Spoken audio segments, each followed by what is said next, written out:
തീർച്ചയായും നവമി ദയവായി തുടരുക. ഇപ്പോൾ ഷീജയുടെ മകൾ കാവ്യ നമുക്കൊപ്പം ചേരുന്നുണ്ട്. കാവ്യ, ഞാൻ ആദ്യം ചോദിക്കട്ടെ, അമ്മയുടെ ആരോഗ്യനില, മാനസികാവസ്ഥ അതിപ്പോൾ എങ്ങനെയാണ്, എന്താണ്? അമ്മയ്ക്ക് അതിനുശേഷം ഭയങ്കര വയ്യായികളാണ് എപ്പോഴും. ഇങ്ങനെ പിന്നെ തലക്കറക്കടക്കം വരിക, ശരീരം വിയർക്കുക, നെഞ്ചത്ത് ഒരു തടസ്സം മാറി ഇങ്ങനെ വരിക, ഹാർട്ട് ECG വേരിയേഷൻ, ഇതൊക്കെ ഈ രോഗങ്ങളൊക്കെ ഇതിന് ശേഷം. പക്ഷെ ആൾക്ക് ഒന്നുമില്ല. ഞങ്ങളിപ്പോ കാർഡിയോളജിസ്റ്റിനെ കാണുന്നുണ്ട്. ഇടയ്ക്ക് 2 മാസം കൂടുമ്പോ കാണുന്നുണ്ട്. ഇടയ്ക്കിടയ്ക്ക് ഇങ്ങനെ ആൾക്ക് തലചുറ്റൽ വരിക. അത് ടെൻഷൻ കൊണ്ടാണോന്നറിയില്ല. ഡോക്ടർ പറയുന്നത് ടെൻഷൻ കൊണ്ടാണ്, വേറെ കുഴപ്പങ്ങളൊന്നും കാണാനില്ല. പിന്നെ പണികളൊന്നും ചെയ്യാൻ പറ്റില്ല. ഭാരപ്പെട്ട പണികളൊക്കെ ചെയ്തു കഴിഞ്ഞാൽ കൊച്ചുണ്ണികളെ വരെ എടുക്കാൻ പറ്റില്ല കുറച്ചു നേരം. അപ്പോഴേക്കും വയ്യാണ്ടാവും. കൈവേദന, കൈക്ക് ഭയങ്കര, അങ്ങനെ കുറെ ബുദ്ധിമുട്ടുകളുണ്ട് ആൾക്ക് ഈ ഓപ്പറേഷൻ കഴിഞ്ഞതിന് ശേഷം. നിങ്ങൾ ആരോപിക്കുന്നത് ആരുടെ ഭാഗത്താണ് വീഴ്ച പറ്റിയത്? നിങ്ങളൊരു ഇതെന്താണ്, ആരുടെ ഭാഗത്താണ് വീഴ്ച പറ്റിയത്? നിങ്ങൾ എന്താണ്, കുടുംബം എന്താണ് കരുതുന്നത്? ഞാൻ പറയുന്നത് ഹോസ്പിറ്റലിന്റെ മൊത്തത്തിൽ ഒരു വീഴ്ച പറ്റിയിട്ടുണ്ട്. എന്താണെന്ന് വെച്ചാൽ അവര് ഇത് നോക്കണ്ടേ, ആരുടെ ഭാഗത്തെ വീഴ്ച പറ്റിയെന്ന് കറക്റ്റ് ആയിട്ട് പറയാൻ പറ്റില്ല. അവര് റിസൾട്ട് നോക്കാണ്ടാണ് ചെയ്തത്. ഞങ്ങള് പറഞ്ഞിട്ടല്ല, ഞങ്ങള് പറയോ അങ്ങനെ. അതായത് ഇപ്പോൾ ഡോക്ടറുടെ ഭാഗത്തു നിന്ന് വരുന്ന വിശദീകരണം എന്ന് പറയുന്നത് ഷീജയുടെ കുടുംബം, അതായത് നിങ്ങൾ എല്ലാവരും ആവശ്യപ്പെട്ടതിന് പുറത്താണ് അദ്ദേഹം ആ സർജറി ചെയ്തതെന്നാണ്. അത്തരത്തിലൊരു ആവശ്യം നിങ്ങൾ ഉന്നയിച്ചിരുന്നു? ഞങ്ങൾ അങ്ങനെ ആവശ്യപ്പെട്ടിട്ടില്ല. ഡോക്ടർ പറയാണ് 2 ഓപ്ഷൻസ് പറഞ്ഞു. ഏറ്റവും നല്ല ബെറ്റർ ആയിട്ടുള്ള ട്രീറ്റ്മെന്റ് റിമൂവ് ചെയ്ത് കളയണതാന്ന് പറഞ്ഞു. ബ്രസ്റ്റ് റിമൂവ് ചെയ്യണതാണ് നല്ലതെന്ന് പറഞ്ഞു ഡോക്ടർ. പിന്നെ റിസൾട്ട് വന്നതിന്റെ അടിസ്ഥാനത്തിലാണ് കാര്യങ്ങളൊക്കെ എന്ന് പറഞ്ഞു. എന്തോരം ഇത്, അതുകൊണ്ടാണല്ലോ ഞങ്ങൾ അവിടുന്ന്, ഞങ്ങൾക്ക് ആദ്യം കണ്ട ഹോസ്പിറ്റലിൽ പറ്റാത്തത് കൊണ്ട് ഞങ്ങൾ വേണ്ട, ഒന്നും കൂടി സൗകര്യമുള്ള ഹോസ്പിറ്റലിലേക്ക് പോയത് അതുകൊണ്ടാണ്. നല്ല ഡോക്ടേഴ്സിനെയും കണ്ടത് അതുകൊണ്ടാണ്. ഇപ്പോൾ ആശുപത്രിയുടെ ഭാഗത്ത് നിന്ന് വീഴ്ച പറ്റി എന്നുള്ള കാര്യത്തിൽ ഏകദേശം വ്യക്തതയുണ്ട്. അപ്പോൾ എന്തെങ്കിലും വിശദീകരണം ആശുപത്രി അധികൃതർ നിങ്ങൾക്ക് നൽകിയിരുന്നു? നിങ്ങൾ അത് ചോദിച്ചപ്പോൾ അവർ എന്താണ് പറഞ്ഞത്? ആശുപത്രിക്കാര് അവരൊന്നും വിശദീകരണം തന്നിട്ടില്ല. പോലീസിൽ പരാതി നൽകിയല്ലോ അല്ലേ? പോലീസ് എന്താ പറയുന്നത്? പോലീസിൽ പരാതി പറഞ്ഞപ്പോ പോലീസ് അന്വേഷിച്ചപ്പോ, അതായത് കടവന്ത്രര പോലീസ് അന്വേഷിച്ചപ്പോ അവര് പറയണത് ഇങ്ങനെ മാത്രമല്ലോ, ഓപ്പറേഷൻ ചെയ്തതിൽ അപാകതകളൊന്നുമില്ലാന്ന് അങ്ങനെ പറയണല്ലോ. അങ്ങനെ അങ്ങനെ ഓപ്പറേഷൻ ചെയ്തതിൽ അപാകതകളില്ലായിരിക്കും. ഓപ്പറേഷൻ ചെയ്തതിൽ ഒരു കുഴപ്പമില്ല അമ്മയ്ക്ക്, അത് വേറെ കുഴപ്പങ്ങളൊന്നും ഉണ്ടായിട്ടില്ല. പക്ഷെ ഓപ്പറേഷന്റെ തന്നെ ആവശ്യമില്ലല്ലോ, അവയവം മുറിച്ച് കളയേണ്ട ആവശ്യമില്ലല്ലോ. ഈ ഡോക്ടർക്കെതിരെ നിങ്ങൾ പരാതി കൊടുക്കാനുള്ള ഒരു സാഹചര്യം അതെന്തായിരുന്നു? ഡോക്ടറുടെ ഭാഗത്തുനിന്ന് വീഴ്ച പറ്റിയെന്ന് തന്നെയാണോ വിശ്വസിക്കുന്നത്? നിങ്ങൾ അങ്ങനെയാണോ കരുതുന്നത്? അതെ, ഡോക്ടറുടെ കാഴ്ചയില് വീഴ്ച പറ്റിയിട്ടുണ്ട്. അത് നോക്കിയില്ലല്ലോ. നോക്കി കഴിഞ്ഞാൽ ചെയ്യില്ല. എന്തായാലും അവര് നോക്കിയില്ല. ആ റിസൾട്ട് അവര് നോക്കിയില്ല. ഓപ്പറേഷൻ ചെയ്യണേക്കാണ് 4 ദിവസം മുമ്പ് റിസൾട്ട് വന്നിട്ടുണ്ടായിരുന്നു. ലക്ഷണ ആശുപത്രിക്ക് ടെസ്റ്റിന് വിട്ടതിന്റെ റിസൾട്ട് 13-ാം തീയതി വന്നിട്ടുണ്ടായിരുന്നു. ഓപ്പറേഷൻ 17-ാം തീയതി ആയിരുന്നു. 4 ദിവസം മുമ്പ് വന്നിട്ടുണ്ടായിരുന്നു. എന്നിട്ട് അവര് നോക്കിയില്ല. ഞങ്ങള് ഫോൺ വിളിച്ച് ചോദിക്കുന്നുണ്ട്, റിസൾട്ട് വരുന്നുണ്ട്, റിസൾട്ട് വരുന്നില്ല എന്ന് എപ്പോഴും ചോദിക്കും. അപ്പൊ റിസൾട്ട് വന്നാൽ നേരിട്ട് ഫയലിലേക്ക് കേറിക്കോളും, നേരിട്ട് ഡാറ്റ കേറിക്കോളും അവര് നഴ്സുമാരൊക്കെ പറയാറ്. ആ റിസൾട്ട് വരുന്നതിന് മുൻപ് തിടുക്കപ്പെട്ട് ഒരു സർജറി നടത്തുകയായിരുന്നു, അല്ലെങ്കിൽ നിങ്ങൾ അങ്ങനെ അത്തരത്തിൽ ആവശ്യപ്പെട്ടിരുന്നോ? ഇല്ല, എന്തായാലും റിസൾട്ട് അവര് പറഞ്ഞു ഓപ്പറേഷൻ ഫിക്സ് ചെയ്തോ, എല്ലാ സമയത്ത് ഫിക്സ് ചെയ്തോ, എന്തായാലും അതിനു മുമ്പ് എന്തായാലും റിസൾട്ട് വരുന്നു പറഞ്ഞു അവര്. അപ്പൊ ഞങ്ങള് ഫിക്സ് ചെയ്തു, അവര് പറഞ്ഞ ഡേറ്റിന് ഫിക്സ് ചെയ്തു. അല്ലാണ്ട് ഞങ്ങളല്ലല്ലോ ഡേറ്റ് പറയുന്നത്, അവരല്ല എല്ലാ കാര്യങ്ങളും ചെയ്യണത്. അത്തരത്തിൽ ആശുപത്രി അധികൃതർ നൽകിയ ഡേറ്റിനനുസരിച്ചാണ് നിങ്ങൾ ഈ സർജറിക്ക് വേണ്ടി തയ്യാറെടുത്തത്. പക്ഷെ അപ്പോഴും അവർ ആ റിസൾട്ട് നോക്കിയില്ല അല്ലേ? അവര് നോക്കിയില്ല, റിസൾട്ട് അവര് നോക്കിയിട്ടില്ല എന്ന് തന്നെ ഉറപ്പ്. അല്ലെങ്കിൽ അങ്ങനെ ചെയ്യില്ല, ഉറപ്പാ. ഞങ്ങളുടെ കയ്യിൽ തരുന്നില്ല. ഓപ്പറേഷന്റെ തലേദിവസാണ് എന്റെ അമ്മയുടെ ഇയാളുടെ ആങ്ങള മാമൻ മാത്രം ചെന്ന് അവിടെ സിസ്റ്റേഴ്സിന് ചോദിച്ചു, റിസൾട്ട് വന്നില്ല, നാളെ ഞങ്ങൾക്ക് ഓപ്പറേഷനാണ്, അത് ഫയലിൽ വെക്കേണ്ടതല്ലേ, കൊടുക്കേണ്ടതല്ലേ. അപ്പൊ അവര് പറഞ്ഞു ഫയലിക്ക് നേരിട്ട് പോയിട്ടുണ്ട് ആ റിസൾട്ട്. അപ്പൊ തന്നെ ഫയലിക്ക് നേരിട്ട് പോയിട്ടുണ്ട്. പിന്നെ റിസൾട്ട് പെട്ടെന്ന് ഇങ്ങനെ കയ്യിൽ ഇത് കൊടുക്കാൻ എന്തോ പറഞ്ഞപ്പോ മാമന് ഇപ്പോഴത്തെ ടെൻഷനില് വെറുതെ ഒന്ന് ഫോട്ടോ എടുത്തിട്ടുണ്ടായിരുന്നു. വെറുതെ ഇങ്ങനെ ഫോട്ടോ എടുത്തു. എന്നിട്ട് റിസൾട്ട് കൊണ്ടുകൊടുത്തു. അവരെ കയ്യിൽ തന്നെ കൊടുത്തു. അവരെ കയ്യിൽ കൊടുത്തു. നോക്കിയാലും മാമൻ അങ്ങനെ അറിയില്ല, ശ്രദ്ധിച്ചില്ല. ഇവര് നോക്കുമല്ലോ, ഡോക്ടേഴ്സും നേഴ്സുമാരൊക്കെ നോക്കുമല്ലോ, അല്ല അവര് നോക്കുമല്ലോ. അപ്പൊ എന്നിട്ട് അത് കഴിഞ്ഞ് പിറ്റേ ദിവസമായിരുന്നു ഓപ്പറേഷൻ ആയിരുന്നത്. പിന്നെ ഓപ്പറേഷൻ ചെയ്ത് കഴിഞ്ഞിട്ടും ഇതുപോലെ അതും ബയോപ്സിക്ക് അയച്ചു. ഈ ഓപ്പറേഷൻ ചെയ്തത് അത് അയച്ചപ്പോ അതിലും നെഗറ്റീവായിട്ട് തന്നെയല്ലേ ശരിക്കും അതൊക്കെ അയച്ചേക്കുന്നത്. അതിലും നെഗറ്റീവായിട്ട് വന്നു. എന്നിട്ട് പിന്നെ ഗംഗാധരൻ സാറിനെ കണ്ടപ്പോ ഗംഗാധരൻ സാറും അപ്പോഴും തന്നെയാണ് ഇത് നോക്കണേന്ന് തോന്നുന്നു. ഈ മുന്നത്തെ റിസൾട്ട് നോക്കിയിട്ടില്ല, ആളും നോക്കിയിട്ടില്ല. അപ്പൊ ആള് മാമൻ പറഞ്ഞതാ, ഞാൻ പോയിട്ടുണ്ടായിരുന്നില്ല, മാമനാണ് എപ്പോഴും കൂടെ പോയിക്കണ അമ്മേരെ കൂടെ. അപ്പൊ ആള് അസിസ്റ്റന്റിനോട് പറഞ്ഞിട്ട് അവര് നോക്കിയപ്പോഴാണ് മുന്നത്തെ റിസൾട്ട്. അപ്പൊ തന്നെ അവർക്ക് മനസ്സിലായിണ്ട് തെറ്റ് ചെയ്തു.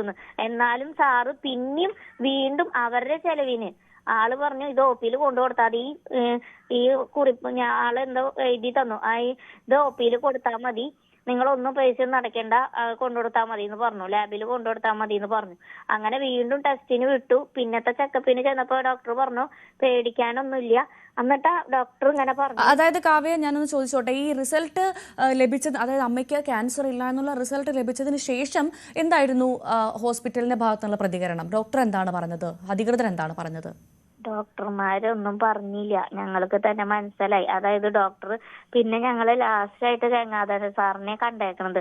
അപ്പൊ ആളെ കണ്ടപ്പോ ആള് പറഞ്ഞു ജീവ ലാബിലത്തെ റിപ്പോർട്ട് ഒരെണ്ണം ഞങ്ങൾക്ക് അത് തരണം, ഒരു കോപ്പി ഞങ്ങൾക്ക് തരണം, ഈ ഫയലിൽ വെക്കാനാ, അല്ലെങ്കിൽ നിങ്ങള് ചോക്കിൽ എന്തുകൊണ്ട് ഓപ്പറേഷൻ ചെയ്തു എന്ന് ചോക്കി. അപ്പൊ അങ്ങനെയാണ്ട് സാറ് സംസാരിച്ചു, ഗംഗാധര സാറ്. അപ്പോഴാണ് മനസ്സിലായത് ഞങ്ങൾക്ക്. ആ ജീവ ലാബിലത്തെ റിപ്പോർട്ട് അതിൽ വെക്കണം എന്ന് പറഞ്ഞു. ഒരു കോപ്പി ഞങ്ങക്ക് തരുമോന്ന് ചോദിച്ചു അവരെ ഫയല് വെക്കാനായിട്ട്. അപ്പോഴാണ് മനസ്സിലായി. അപ്പോഴാണ് എന്നിട്ട് മാമന് ഓർമ്മ വന്നത്. മാമൻ ഇങ്ങനെ ഫോട്ടോ എടുത്ത കാര്യം, 13-ാം തീയതി വന്ന റിസൾട്ടിന് ഫോട്ടോ എടുത്ത കാര്യം ഓർമ്മ വന്നത്. അപ്പൊ മാമൻ എന്നിട്ട് എന്റെ ബ്രദറിനെ എടുത്ത് കാണിച്ചു കൊടുത്തു, അനീത്തിയുടെ ഹസ്ബൻഡിന്റെ അടുത്ത് കാണിച്ചു കൊടുത്തു. അവനുണ്ടായിരുന്നു. അപ്പൊ മാമ ഇതിലില്ലല്ലോ, എന്താന്നിട്ട് ഡോക്ടർമാർ ഇങ്ങനെ ചെയ്തെന്ന അപ്പോഴാണ് മനസ്സിലായത്. അത് 3-ാമത്തെ ചെക്കപ്പിനൊക്കെ പോകുമ്പോഴാ, ഓപ്പറേഷൻ കഴിഞ്ഞ് ഒരു മാസം കഴിഞ്ഞുണ്ടാവും, 1 മാസമൊക്കെ കഴിഞ്ഞുണ്ടാവും, 2 ആഴ്ച കൂടുമ്പോഴാ പോവാറ്. അപ്പൊ അങ്ങനെ. ശരി, അമ്മ ഇപ്പോൾ കാവ്യക്കൊപ്പമാണോ? അമ്മ എന്റെ ഒപ്പം തന്നെയാ. നിങ്ങളുടെ ഒരു കുടുംബ പശ്ചാത്തലം എങ്ങനെയാണ്? അമ്മയ്ക്ക് ഇനിയിപ്പോ ജോലിക്കൊന്നും അധികം പെട്ടെന്ന് പോവാൻ സാധിക്കാത്തൊരു സാഹചര്യമാണെന്നൊക്കെ മനസ്സിലാവുന്നുണ്ട്. ഞങ്ങള് 2 പെൺകുട്ടികളാണ്. അപ്പൊ ഞാനിപ്പോ അമ്മയ്ക്ക് വയ്യാത്തത് കൊണ്ട് ഇത് കഴിഞ്ഞപ്പോ ഇവിടെ തന്നെയാണ് നിക്കണത്. ഇവിടെ എന്റെ വീട്ടിൽ തന്നെയാ നിക്കണത്, അമ്മേടെ അടുത്ത് തന്നെയാ നിക്കണത്. അമ്മയ്ക്ക് ഒന്നും ചെയ്യാൻ പറ്റില്ല. അമ്മ തൊഴിലുറപ്പിന് വരെ പോയിട്ടുള്ള ആളായിരുന്നു. ഇവിടെ ഞങ്ങൾക്ക് കൃഷിയും കാര്യങ്ങളൊക്കെയാ, പശു, അങ്ങനെ കൃഷി, നെൽകൃഷി, പറമ്പൊക്കെ ഉണ്ട്. അതുകൊണ്ടൊന്നും അമ്മയ്ക്ക് അധികം പണി ഒന്നിനും പറ്റില്ല. പശുവിന് വെള്ളമൊക്കെ എടുക്കാൻ പോയിരുന്ന ആളാണ്. തീർച്ചയായും കാവ്യ, ഞങ്ങൾക്ക് വളരെ വ്യക്തമായി അമ്മയുടെ വേദന മനസ്സിലാകുന്നുണ്ട്, നിങ്ങളുടെ കുടുംബത്തിന്റെ വേദന മനസ്സിലാകുന്നുണ്ട്. ധൈര്യമായിരിക്കൂ, എന്തായാലും നീതി കിട്ടും, ഞങ്ങൾ ഒപ്പമുണ്ട്. ഒരു ഉറപ്പ് മാത്രമേ ഞാൻ ഇപ്പോൾ നൽകുന്നുള്ളൂ. എന്തായാലും ധൈര്യമായിട്ടിരിക്കൂ, അമ്മയോട് പറയൂ, ഞങ്ങൾ എല്ലാവരും അന്വേഷിച്ചിരുന്നു, ധൈര്യമായിട്ടിരിക്കാൻ പറയണം. എന്തായാലും നീതി ഉറപ്പായിട്ടും ലഭിക്കും. വളരെ നന്ദി കാവ്യ ഞങ്ങളോട് പ്രതികരിച്ചതിന്. നവമി ദിനേശ് നമുക്കൊപ്പം തുടരുന്നുണ്ട്. നവമി, ഷീജയുടെ മകൾ കാവ്യയാണ് നമ്മളോട് പ്രതികരിച്ചത്. വളരെ വ്യക്തമായി ആ കുട്ടി കാര്യങ്ങളെല്ലാം പറയുന്നുണ്ട്, എന്താണ് സംഭവിച്ചത് എന്ന് പറയുന്നുണ്ട്. അവർക്ക് നീതി ലഭിച്ചേ മതിയാകുള്ളൂ. ഗുരുതര പിഴവ് സംഭവിച്ചു എന്നുള്ള കാര്യത്തിൽ സംശയമില്ല. അതാരുടെ ഭാഗത്ത് എന്നുള്ളത് മാത്രമേ അറിയാനുള്ളൂ. ഈ പോലീസ് അന്വേഷണം നടക്കുന്നുണ്ട്, അന്വേഷണം എവിടെ എത്തി, എന്താണ് പോലീസ് പറയുന്നത്? ഒപ്പം ഈ സംഭവത്തിൽ ഈ ക്യാൻസർ ഇല്ല എന്നറിഞ്ഞതിന് ശേഷം ഒരു വിശദീകരണവും ആശുപത്രിയുടെ ഭാഗത്ത് നിന്ന് ഈ കുടുംബത്തിന് ലഭ്യമായിട്ടില്ല എന്നാണ് മനസ്സിലാക്കുന്നത്. ആശുപത്രി അധികൃതർ എന്താണ് പറയുന്നത്? നവമി.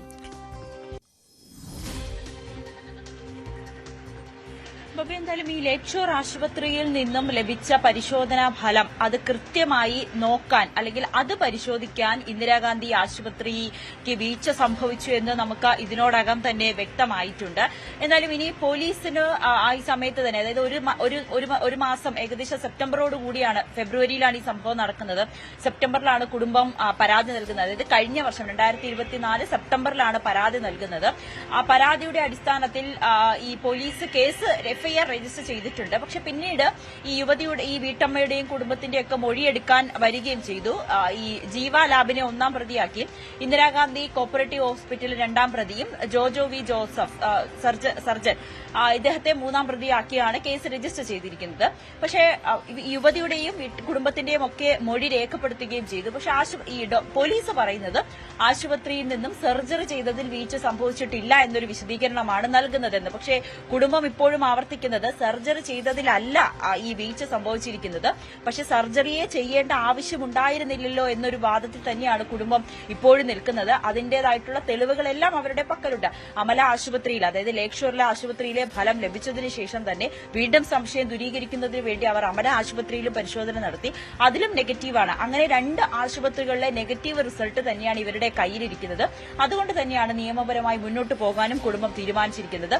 പോലീസും ഈ ആശുപത്രിയെ സംരക്ഷിക്കുന്ന രീതിയിലേക്ക് തന്നെയാണ് അന്വേഷണം മുന്നോട്ട് കൊണ്ടുപോകുന്നത് എന്നൊരു ആശങ്ക കൂടി കുടുംബം പങ്കുവെക്കുന്നുണ്ട്. പക്ഷേ ഞങ്ങളുടെ അമ്മയ്ക്ക് നീതി ലഭിക്കണം, കാരണം അവർ മാനസികമായും ശാരീരികമായും വലിയ ബുദ്ധിമുട്ടുകളിലൂടെയാണ് കടന്നു പോകുന്നത്. കേവലം ഒരു ആശുപത്രിയുടെ വീഴ്ചയിൽ അവരുടെ ജീവിതത്തെ തന്നെ അത് വലിയ രീതിയിൽ ബാധിച്ചു എന്നുള്ളതാണ് ഇവിടുത്തെ യാഥാർത്ഥ്യം. അവിടെയാണ് ഏറ്റവും പ്രധാനപ്പെട്ട കാര്യം നവമി. ഫെബ്രുവരി 13 ഇന്ദിരാഗാന്ധി ആശുപത്രിയിൽ നിന്നുള്ള റിസൾട്ട് ലഭിച്ചിട്ടുണ്ട്. പക്ഷേ ഇവിടെ ഫെബ്രുവരി 17 ഷീജയുടെ ഓപ്പറേഷൻ നടക്കുന്നത്. എന്തുകൊണ്ടാണ് ഇത്ര ദിവസം ഉണ്ടായിട്ട് പോലും ഈ ഒരു റിസൾട്ട് നോക്കാൻ ഈ അധികൃതർ ശ്രമിക്കാഞ്ഞെന്നുള്ള ഏറ്റവും വലിയ ഗുരുതര വീഴ്ചയല്ലേ? എന്താണ് അവർക്ക് അതിന് വിശദീകരണം നൽകാനുള്ളത്? അതെ ഭവ്യ, ഇപ്പോ മകൾ കാവ്യ തന്നെ നമ്മളോട് സംസാരിച്ചപ്പോൾ അവർ ചോദിക്കുന്നുണ്ട്, ലേക്ക് ഷോർ ആശുപത്രിയിലെ ഫലം വന്നു കഴിഞ്ഞോ, അതിലും പോസിറ്റീവ് തന്നെയാണോ എന്ന് ആശുപത്രിയിലെ നഴ്സുമാരോടക്കം ആവർത്തിച്ച് ചോദിക്കുന്നുണ്ട്. പക്ഷെ അവർ പറയുന്നത് അത് നേരിട്ട് തന്നെ ഫയലിലേക്ക് എത്തും, ആ പരിശോധനാ ഫലം പോസിറ്റീവാണ്, അത്തരത്തിലുള്ള മറുപടിയാണ് നൽകുന്നത്. പക്ഷെ അവർ പരിശോധിച്ചിട്ടില്ല എന്നുള്ളതാണ് ഇവിടുത്തെ യാഥാർത്ഥ്യം. അങ്ങനെ പരിശോധിച്ചിട്ടുണ്ടെങ്കിൽ ലേക്ക് ഷോർ ആശുപത്രിയിലെ റിസൾട്ട് നെഗറ്റീവ് ആണെന്ന് സ്വാഭാവികമായും ഗംഗാധരൻ ഡോക്ടറിന് അത് മനസ്സിലാകുകയും ചെയ്യും. ആ റിസൾട്ട് പരിശോധിക്കാൻ അവർക്കുണ്ടായ വീഴ്ച തന്നെയാണ് ഈ വീട്ടമ്മയുടെ ഈ മാരട മുറിച്ചു മാറ്റുന്ന അവസ്ഥയിലേക്ക് പോലും കാര്യങ്ങൾ എത്തിച്ചു എന്നുള്ളതാണ് ഇവിടുത്തെ ശരിയായിട്ടുള്ള വസ്തുത. അത് അവരുടെ പക്കൽ അതിന്റേതായിട്ടുള്ള തെളിവുകളുണ്ട്. 13-ാം തീയതി റിസൾട്ട് വരുന്നു, പക്ഷെ 17-ാം തീയതിയാണ് സർജറി നടത്തുന്നത്. ആ റിസൾട്ട് പരിശോധിച്ചിരുന്നുവെങ്കിൽ ഈ ആശുപത്രിയുടെ വീഴ്ച കാരണം തന്നെയാണ്. ആ പരിശോധിച്ചിരുന്നുവെങ്കിൽ വീട്ടമ്മയ്ക്ക് തന്റെ ജീവിതം ഇങ്ങനെ വലിയൊരു ബുദ്ധിമുട്ടുകളിലേക്ക് അല്ലെങ്കിൽ വലിയൊരു പ്രതിസന്ധിയിലേക്ക് പോകുമായിരുന്നില്ല.